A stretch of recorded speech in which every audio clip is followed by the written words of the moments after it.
Bom, pessoal, dando continuidade então na nossa aula aqui sobre a história do Brasil, agora vamos ver uma segunda parte do período do início da República, que fala sobre o momento que o país começou a ser governado por civis, né? Ou seja, pessoas que não faziam parte de nenhum dos quadros das Forças Armadas. E esse período ele é chamado de República Oligárquica. Agora, por que esse nome? O que seria uma oligarquia? A oligarquia ela é o governo de poucos, o governo de poucas pessoas. E por que vai ter esse nome?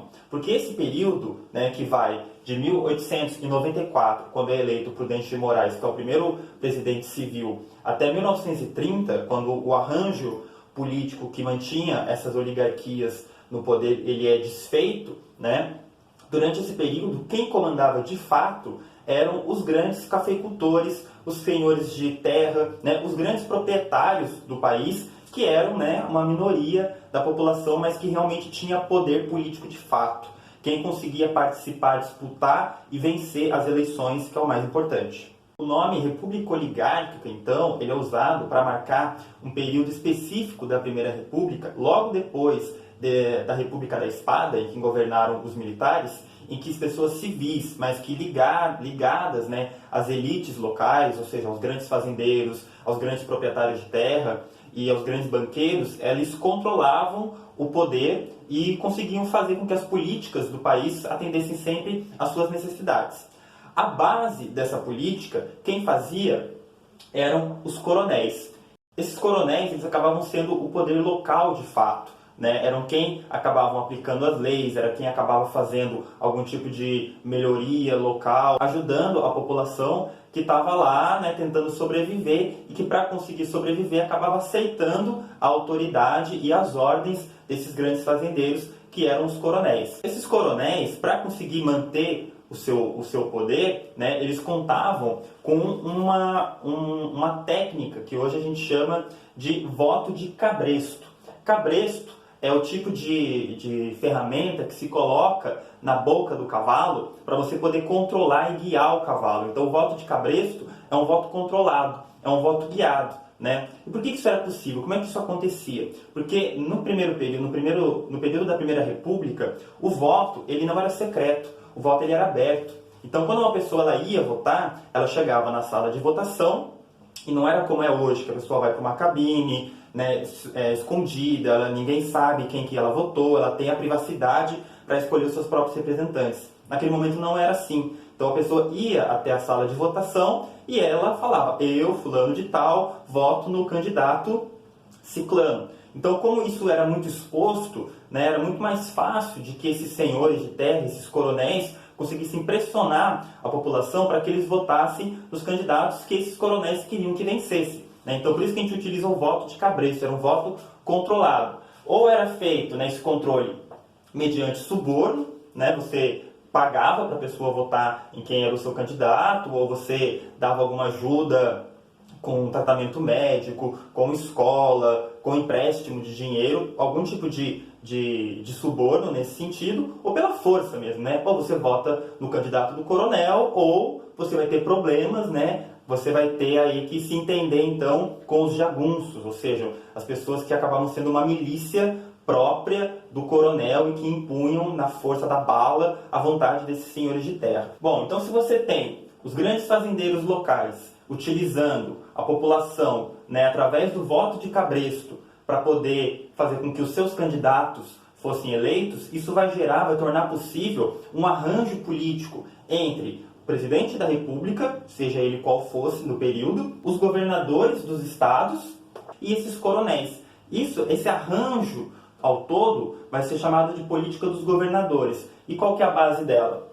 Ela é uma aliança entre os governadores estaduais, o coronel e o presidente da República. Para fazer o quê? Para fazer com que sempre os candidatos do presidente da República fossem eleitos. Então, os governadores estaduais garantiam, junto com os coronéis, que as pessoas votariam no candidato do presidente, e o presidente, em contrapartida, também dava o apoio aí que esses governadores ou esses coronéis demandavam para poder manter o controle na própria região, ou para conseguir verbas, ou conseguir fazer com que também os seus candidatos recebessem o apoio formal do presidente, que contava bastante naquela época.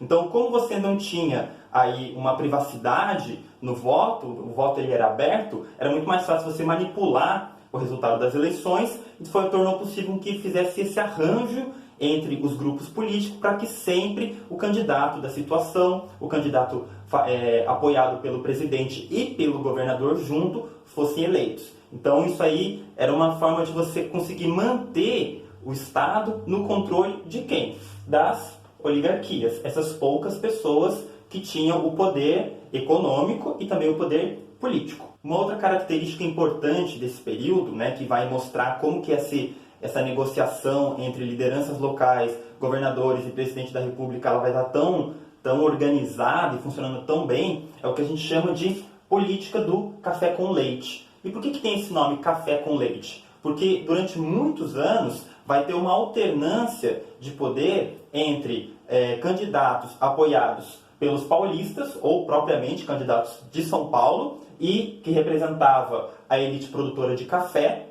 com candidatos apoiados ou candidatos que fossem mesmo mineiros, que eram um estado grande produtor de leite. Então, como os presidentes sempre eram um paulista ou um mineiro, era o paulista, acabou o mandato dele, era eleito mineiro, acabou o mandato do mineiro, elegia-se um paulista. Então, como fica muito tempo nessa alternância, é o que a gente chama de política do café com leite. Esse arranjo entre as oligarquias ele só vai se desfazer exatamente no ano de 1930, quando vai ter uma nova eleição, que o candidato que deveria ser então mineiro não vai ser apoiado pelo presidente em exercício, que era um paulista, ele vai apoiar um outro paulista, esse arranjo vai se desfazer e você tem uma quebra então desse acordo entre as elites, o que vai fazer com que aconteça um golpe de Estado, um novo golpe de Estado na República, e a gente começa então uma nova era da República Brasileira com o governo do Getúlio Vargas. O que a gente consegue perceber então, pessoal, é que esse primeiro período de República do Brasil, ele foi um período marcado por uma instabilidade muito grande no primeiro momento, durante o governo da República da Espada, o governo dos militares, né? Até que, acabado esse primeiro período e quando começam os governos civis, isso vai ser organizado de uma forma que vai sempre atender os interesses dos grandes fazendeiros, os interesses dos grandes proprietários. E esse arranjo só vai ser possível pelo fato de que a maior parte da população era excluída do processo eleitoral por ser analfabeta e não poder votar, ou por não ter condições de se lançar como candidato e enfrentar os candidatos dos coronéis, o candidato apoiado pelo presidente da República. Então, o período da República Oligárquica ele vai ser marcado por um controle muito forte do Estado pelos grandes fazendeiros e por uma participação popular na política que era mediada, na verdade, pelos coronéis através do voto de cabresto. Porque se a população não tinha liberdade para poder escolher os próprios representantes por vontade própria, independente da vontade do coronel, a gente não pode falar exatamente que a gente vivia uma democracia. A gente vivia uma democracia eleitoral, as pessoas votavam, ocorriam eleições. Mas essas eleições elas eram sempre manipuladas e fraudadas para que o grupo que já estava no poder anteriormente conseguisse se manter no poder, mesmo que trocasse o nome, né, a pessoa do presidente da República. Mas a estrutura, a base da sociedade, ela não se alterava. Quem era pobre continuava pobre e quem era rico continuava rico, participando da política, e era quem de fato participava, né, como candidato, como pessoas influentes, e por isso, como eram pouquíssimas pessoas que tinham esse poder, que a gente diz que esse período é o período da República Oligárquica, ou seja, o período do governo de poucas pessoas.